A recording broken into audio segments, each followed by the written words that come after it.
les amis, alors voici maintenant, je vous avais montré comment monter les mailles en 8.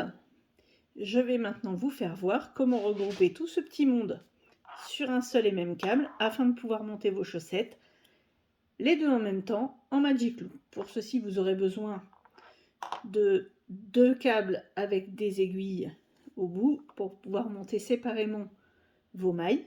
Donc j'ai pris du rouge et du jaune. Comme ça se voit bien, et vous aurez besoin d'un petit anneau marqueur comme celui-ci. Ça sera juste pour vous indiquer le début du rang à chaque fois. Donc nous avons fait le montage en 8, nous avons tricoté le premier rang sur les 2 couleurs. Nous allons maintenant commencer.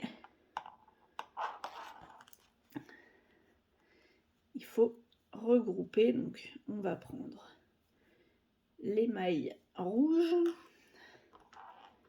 sur l'aiguille du bas, jaune. Donc, hop, on y va.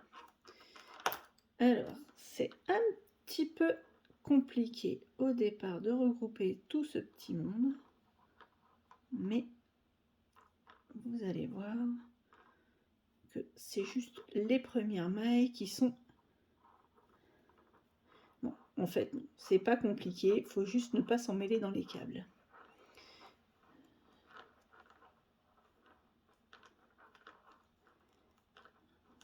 Là. Donc, là, j'ai mon premier rouge sur le câble. Je prends maintenant mes 10 premières mailles jaunes. C'est là que c'est un peu le bazar, parce que du coup on a beaucoup de câbles et ça peut s'en mêler un petit peu. C'est ça où il faut faire le plus attention, de ne pas emmêler les câbles. Donc là, nous faisons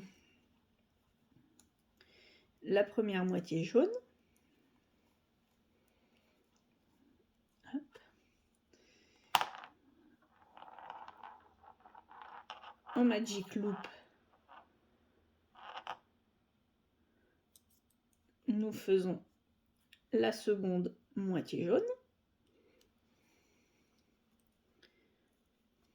C'est vraiment les 10 premières mailles qui sont les plus compliquées à faire passer, parce que vraiment c'est les câbles qui peuvent s'en mêler. Après ça va tout seul.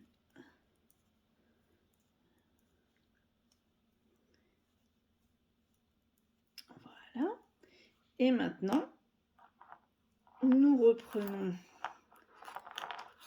nos 10 dernières mailles rouges qui étaient restées sur mon aiguille en bois. J'ai volontairement pris 2 jeux d'aiguilles différents, donc un jeu en métal et un autre en bois, afin de vraiment vous faire voir la différence. Donc là, hop, on repasse. C'est ce qu'il y a de plus enquiquinant, les fils qui s'entremêlent. En général, je les mets chacune dans un sachet.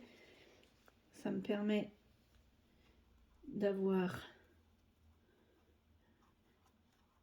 chaque pelote d'un côté et de pouvoir les faire bouger sans problème.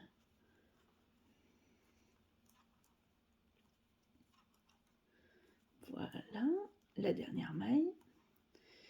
Donc, le fil, enfin le câble avec les aiguilles en bois est maintenant totalement vide. On pose. Nous avons bien nos 2 fois 10 mailles de chaque côté. Vous voyez ce que ça donne après 2 rangs. Et là, on va mettre un petit anneau marqueur qui nous dit, on le met vraiment au tout début, hein, dans la première maille, qui nous dit que de ce côté-là, ce sera toujours le début du tricot. Et voici, bon après-midi!